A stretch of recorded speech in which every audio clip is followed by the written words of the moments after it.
Fue precisamente un domingo de Ramos, hace varios años, cuando fui de visita a una iglesia, no voy a decir de qué denominación era, pero una iglesia, y en esa ocasión estaba predicando uno de los jóvenes de esa iglesia. El pastor le había cedido su lugar, y como ya mencioné, era un domingo de Ramos, así que la predicación fue sobre el relato de la entrada de Jesús en Jerusalén en alguno de los 4 evangelios.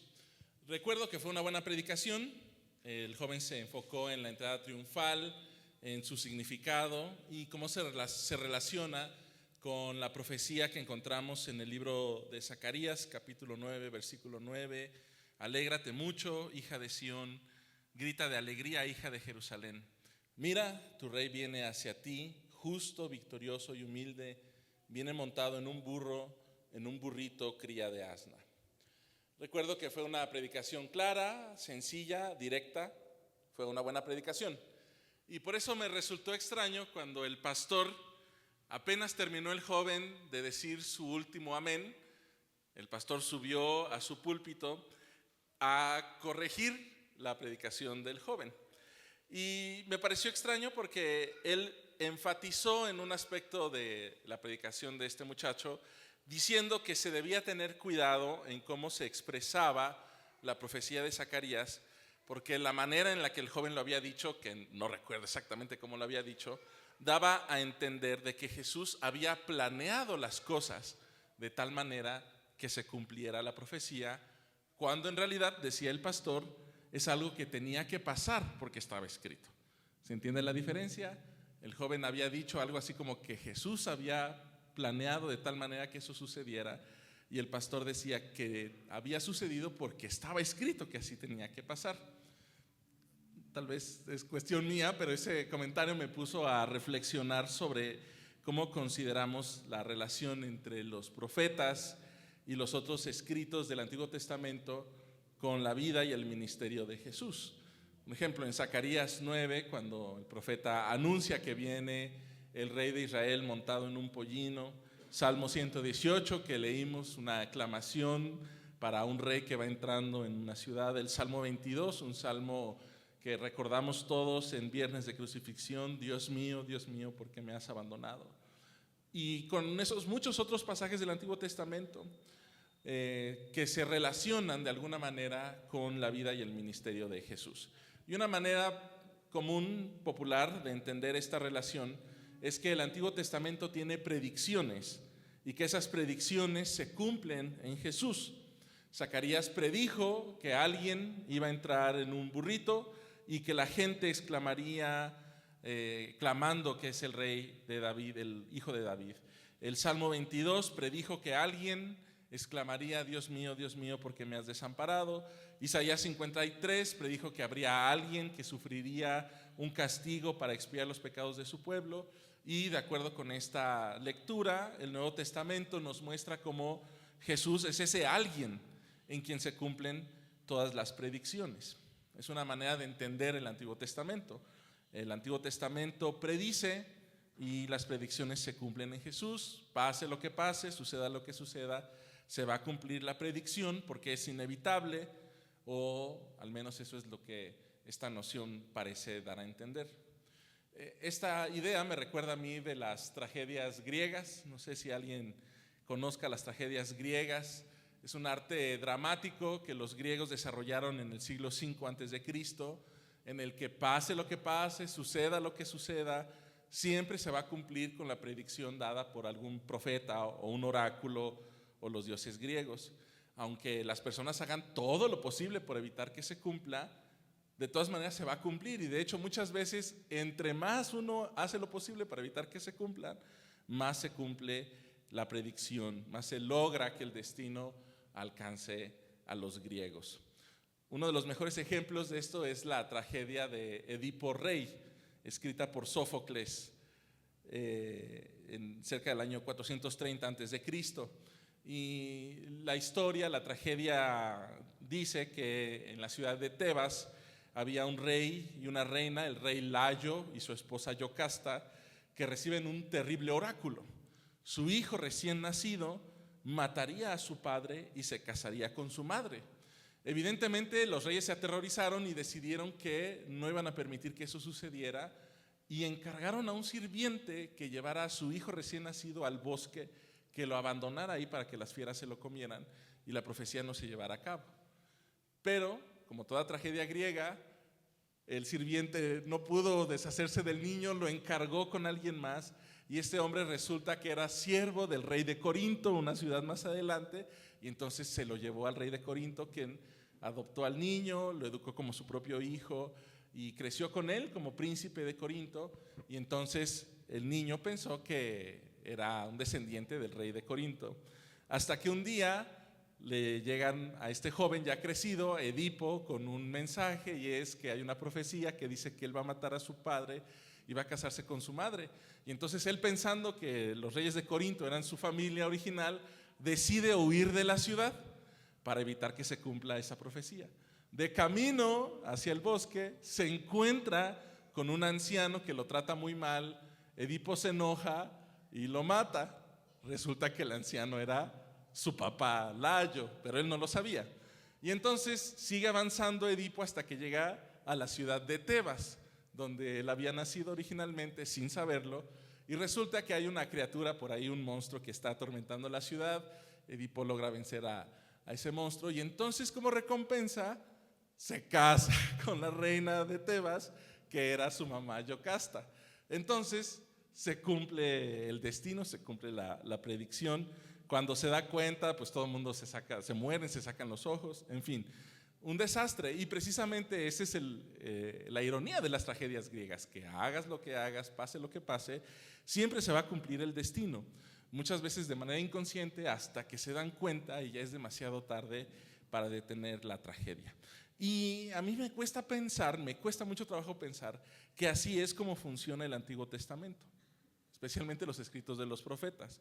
No puedo imaginarme que simplemente se hicieron predicciones, los profetas, de que algo sucedería en el evento futuro, en el futuro muy lejano, y que inevitablemente no había manera en que no se cumpliera en Jesús. A mí no me parece esa perspectiva muy correcta, porque implica que Dios simplemente reveló esas predicciones acerca del futuro y dejó que el mundo siguiera su cauce, ¿verdad? Y se alejó. O tal vez que en su omnisciencia sabía lo que pasaría con Jesús y entonces anticipadamente anunció a los profetas lo que acontecería. Y me parece que esta es una postura incorrecta, porque nos deja con la idea de que Dios predice algo y se va, ¿verdad? Y espera a que las cosas sucedan. Creo yo más bien que es más adecuado pensar que en el Antiguo Testamento y en los profetas encontramos no predicciones, sino promesas que Dios hizo a su pueblo, promesas que Dios cumple después por medio de Jesús. Esta distinción entre predicción y promesa creo que es muy importante. Una predicción simplemente es anticipar el futuro, y si sucede lo que se anticipa o no sucede, entonces se demuestra que la predicción es verdadera o falsa. Pero yo puedo decir que mi equipo favorito va a ganar el próximo domingo y ya. Y si se cumple, entonces se cumple, pero no porque yo haya hecho algo, simple y sencillamente fue una predicción que dije, pero el equipo se esforzó, entrenaron bien, tenían buena estrategia, buena condición física. Es decir, una predicción no requiere que yo me involucre para que suceda. En cambio, una promesa es completamente distinta.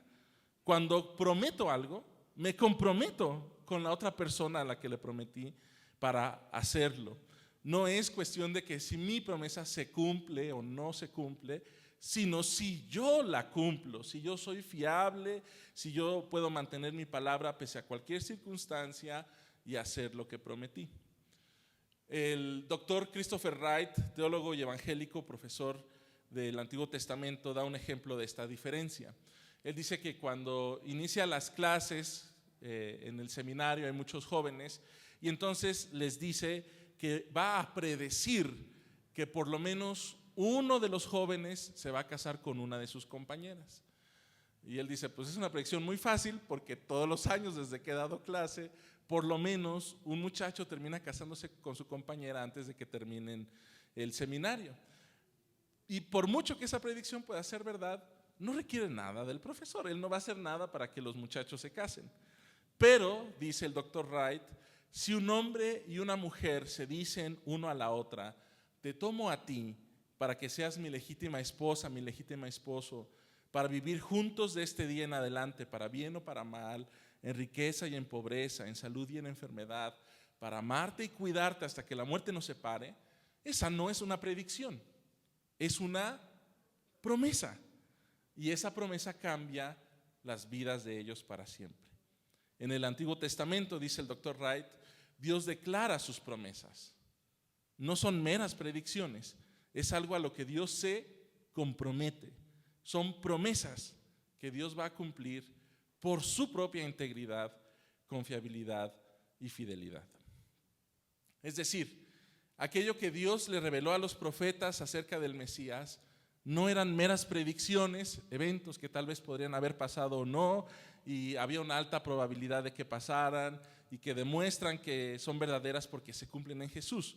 Más bien, lo que nosotros leemos en el Antiguo Testamento acerca del Mesías son promesas que Dios hizo, en las que se comprometió Él mismo a llevarlas a cabo, a llevarlas hasta su cumplimiento, sin importar qué circunstancias llegaran, o incluso si el pueblo mismo con el cual Él hizo esa promesa resultara serle infiel.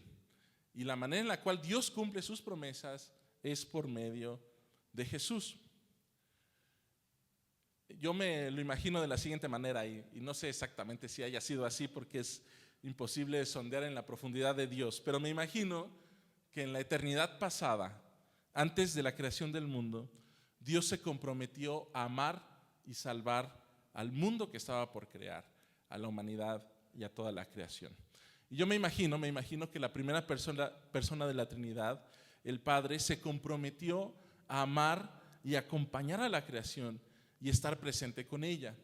Pero sabiendo que la humanidad pecaría, se comprometió a enviar un redentor para rescatar a la humanidad de las consecuencias del pecado y que los condujera hacia la presencia de Dios. Y me imagino que la segunda persona de la Trinidad, el Hijo, se comprometió con el Padre para ser Él mismo el encargado de amar a esa humanidad, pasara lo que pasara, y de salvar a esa humanidad, costara lo que costara. Y si eso implicaba despojarse de sí mismo, que así sea. Y si eso implicaba encarnarse como un frágil y mortal ser humano, que así sea. Y si eso implicaba humillarse hasta la muerte y muerte de cruz, que así sea. Y me imagino que la tercera persona de la Trinidad, el Espíritu Santo, se comprometió a llenar de poder y sabiduría al Hijo mientras vivía como ser humano en la tierra, y se comprometió con el Padre a comunicar el amor que le tiene al Hijo. Y me imagino que se dieron la mano y se comprometieron el uno con el otro, y cuando llegó el cumplimiento del tiempo, dice Gálatas, Dios envió a su Hijo a nacer en el mundo con la misión de cumplir las promesas hechas a la humanidad desde tiempos inmemoriales. ¿Y cómo cumpliría Jesús las promesas que Dios había hecho? Primero tenía que leer las promesas que Dios se había hecho, meditar en ellas, estudiarlas, hacerlas parte de su manera de pensar y de decidir. Y entonces Jesús se dedicó a leer y a estudiar y aprender los escritos de los profetas, los salmos, el Pentateuco, el Antiguo Testamento, tanto así que leemos en Lucas que a los 12 años discutía con los maestros de la ley y les daba cátedra. Y me imagino también, y lo leemos en la Biblia, que Jesús se dedicó a la oración constante, profunda, recurrente, esa comunión con Dios para entender cómo el Padre quería cumplir sus promesas y cómo Jesús tenía que hacer para cumplir esas promesas, cuál era su papel, cuál era su lugar. Así que, regresando a la predicación de Domingo de Ramos, al momento de entrar Jesús en Jerusalén, tenía que decidir Jesús entre dos cosas. Si leemos Zacarías 9, versículos 10 y 11, habla de los caballos y los arcos de Jerusalén. Y Jesús tenía que decidir si iba a entrar en un caballo armado con un arco, atravesando las puertas de Jerusalén, o si quería entrar cumpliendo la promesa de un rey que viene manso y humilde, montado sobre un burro, sobre una cría de asna. Y Jesús decidió cumplir la promesa de Dios, montarse, buscar un burrito, mandar a sus discípulos a que se lo trajeran, subirse al burrito, entrar en Jerusalén. Y la gente que también había escuchado las promesas de Dios, cuando vio a ese Jesús entrando en un burrito, dijo: este es el cumplimiento de las promesas de Dios. Hosana al que viene en el nombre del Señor. Pero sin duda alguna, los pasajes más importantes que Jesús meditaba y reflexionaba son los pasajes que se encuentran en Isaías 49 al 53, que algunos conocen como los poemas del siervo sufriente. Los estudiosos se hacen bolas porque no saben a quién se refiere. Se refiere a Isaías, al profeta Isaías, se refiere al pueblo mismo, se refiere a un grupo de fieles que se mantuvieron a lo largo del exilio en la búsqueda del Señor, o se refiere a alguien más. El texto de Isaías no nos lo dice. Nosotros, evangélicos, después de la cruz y después de la resurrección, lo leemos e inmediatamente decimos: está hablando claramente de Jesús. No hay manera de discutirlo. Pero nosotros lo vemos así porque Jesús mismo decidió que Él quería cumplir las promesas de Dios, y ello le requería vivir conforme este siervo ideal del cual Dios había hablado. Yo les pongo un ejemplo a mis estudiantes del seminario.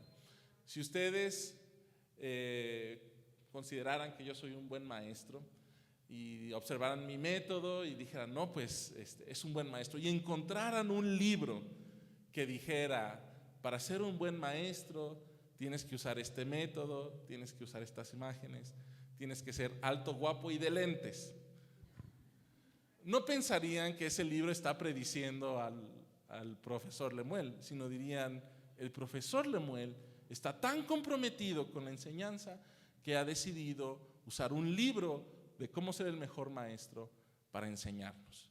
Jesús estaba tan comprometido con la promesa de Dios que, mirando el libro de Isaías, inspirado por Dios, y las promesas que había en él y el modelo de servicio que Dios había puesto en él, decidió él convertirse en ese siervo sufriente que daría su vida por su pueblo. Así, cuando leemos, por ejemplo, Isaías 50, pasaje que leímos hoy, versículos 4 al 9, leemos el modelo de este siervo sufriente. Dice así en esta versión: mi Señor y Dios me ha concedido tener una lengua instruida para sostener con mi palabra al fatigado. Y Jesús le dijo a la gente: vengan a mí todos los que estén trabajados y cargados, y yo los haré descansar. Todas las mañanas, dice el poema del siervo sufriente, todas las mañanas me despierta y también despierta mi oído para que escuche como los discípulos. Y todas las mañanas leemos en los evangelios, particularmente en Lucas, Jesús iba a la soledad a orar para escuchar al Padre. Dice Isaías 50, el Señor y Dios me ha abierto los oídos y no he sido rebelde ni me he vuelto atrás. Y vemos a Jesús diciendo: yo solamente hago lo que el Padre me ha dicho que haga. Y en el jardín de Getsemaní diciendo: Señor, hágase tu voluntad y no la mía. Y vemos a este Jesús que, cuando es golpeado y se burlan de él los soldados y los rechazan, Jesús sigue lo que el poema de Isaías 50 dice: ofrecí mi espalda a los que me golpeaban, mis mejillas a los que me arrancaban la barba. Ante las burlas y los escupitajos no escondí mi rostro. Y creo que ese mismo Jesús que estaba sufriendo ese oprobio y esa burla, también pensaba lo que dice a continuación: por cuanto el Señor y Dios me ayuda, no seré humillado. Por eso endurecí mi rostro como pedernal. Decidí cumplir la misión del Señor y sé que no seré avergonzado. cercano está el que me justifica. ¿Quién entonces contenderá conmigo? Jesús sufrió en la cruz, siendo inocente. Y cuando lo acusaban, Jesús no respondía, porque era inocente, porque Dios es el que lo justifica. ¿Quién es mi acusador? Que me enfrente. El Señor y Dios es quien me ayudará. ¿Quién me condenará? Todos ellos se gastarán como la ropa, la polilla se los comerá. Los enemigos de Jesús fueron vencidos en la cruz. Y me imagino que Jesús tuvo que haber pasado horas y días y semanas leyendo y meditando en qué clase de siervo Él quería ser para cumplir las promesas de Dios para nosotros. El próximo viernes estaremos leyendo otro de los poemas del siervo sufriente, Isaías 52 y 53. Y quiero que pensemos que lo que sucedió en esta semana que nosotros llamamos la Semana Santa hace 2000 años, no fue el producto de un destino inevitable, ineludible o inexorable. Al contrario, lo que nosotros llamamos la pasión de Cristo, incluida su crucifixión, se debió a que Jesús estaba apasionado por cumplir las promesas del Señor. De manera intencional vivió y enseñó los valores del reino de Dios que chocan de frente con los valores del mundo. Esos valores los aprendió de su constante estudio y meditación en la Biblia, en los escritos de los profetas como Isaías, en los Salmos, en el Pentateuco. Y cuando Jesús asumió su vocación mesiánica, la definió por las enseñanzas de los profetas y la llevó hasta sus últimas consecuencias, sabiendo que se encontraría con una cruz. Tan lo sabía que en distintas ocasiones le advirtió a sus discípulos: es necesario que el Hijo del Hombre muera.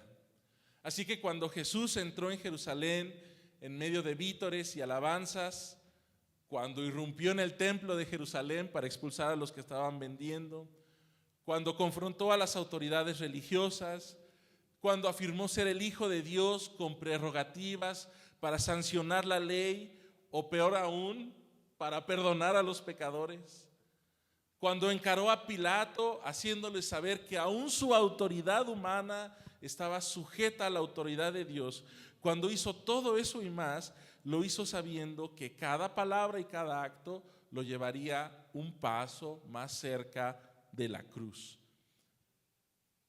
Y cuando su amigo Lázaro cayó enfermo y murió, Jesús decidió que iría al pueblo de Lázaro, que por cierto estaba cerca de Jerusalén, donde lo estaban esperando para matarlo. Y los discípulos le advirtieron que si iba, lo buscarían y lo matarían. Le dijeron: hace poco los judíos te querían apedrear y vas allá otra vez. Y aún así, Jesús, sabiendo que su vida corría peligro, como amaba a Lázaro, fue a verlo. Y efectivamente lo resucitó, y efectivamente más judíos se unieron a él, y efectivamente los dirigentes y los sacerdotes de Jerusalén decidieron ese día matarlo. No fue un destino prescrito, ineludible, lo que llevó a Jesús a la cruz. No como en las tragedias griegas, que por más que Jesús lo intentara y las circunstancias cambiaran, de todas maneras iba a ir a la cruz. No creo. Más bien, la cruz de Jesús y el cumplimiento de las profecías del Antiguo Testamento dan evidencia de dos cosas. Número uno, la soberanía de Dios. Número dos, su fidelidad para cumplir las promesas que Él mismo hizo por medio de sus siervos, los profetas. La soberanía de Dios y la fidelidad de Dios, que también sustentan nuestra vida diaria. La cruz es también evidencia del amor de Dios por el mundo, porque tanto amó al mundo que dio a su Hijo unigénito para que todo aquel que en Él crea no se pierda, amén, mas tenga vida eterna. Y quizás eso sí fue lo que hizo inevitable que Jesús fuera a la cruz. Su amor por mí. Su amor por cada uno de nosotros. Su amor por el mundo y la creación. Su amor lo llevaría inevitablemente a la cruz.